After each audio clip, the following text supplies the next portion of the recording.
Hello everyone, welcome back to the channel.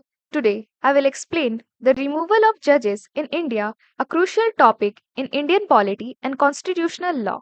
We will cover constitutional provisions, process, grounds, historical cases, and why removal is so rare. So let's start the video. The removal of judges of the Supreme Court and High Courts is governed by Article 124, Clause 4 and Article 217 of the Constitution.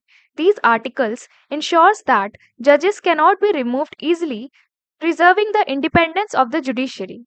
Only a regress process can remove them, not like other public officials. Judges can be removed only on two grounds: proved misbehavior and incapacity. These terms are not clearly defined in the Constitution but usually refer to corruption, bias, criminal acts, mental or physical unfitness. The process starts in Parliament through a motion signed by 100 Lok Sabha or 50 Rajya Sabha MPs. It is then investigated by a committee of a judge, a jurist, and a chief justice. If the charges are proven, both houses must pass the motion by a special majority of two-thirds members present and voting, plus a majority of total strength. The Judges Inquiry Act 1968 lays down the procedure for inquiry against judges. It ensures that the judge gets a fair chance to be heard and the inquiry is conducted in a structured and impartial manner. This act supports judicial accountability without compromising independence. The process is kept deliberately difficult to prevent political misuse.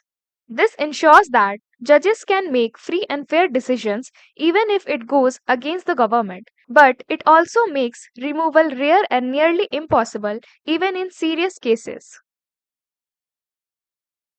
The National Judicial Appointments Commission was proposed to make the judiciary more accountable but was struck down by the Supreme Court.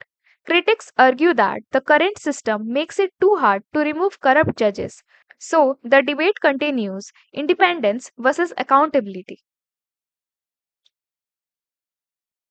Justice Ramaswami was the first Supreme Court judge against whom removal proceedings were initiated in 1993. Though the motion passed in the Lok Sabha, it failed to get a majority and he was not removed.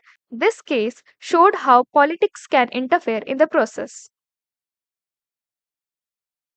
In 2025, over 200 MPs submitted notice to impeach Justice Yashwant Varma of the Allahabad High Court.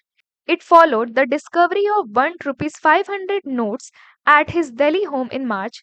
A Supreme Court panel found strong evidence of misconduct and recommended his removal. A three-member inquiry committee is expected soon, while Justice Verma has challenged the report in the Supreme Court. The case highlights the rarity and complexity of judge removal in India. In conclusion, the removal of judges in India is a rigid, complex, and rare process. While it protects judicial independence, it also raises concern about accountability. That's all for today. If you found this video useful, don't forget to like, share, and subscribe for more content like this. See you in the next video.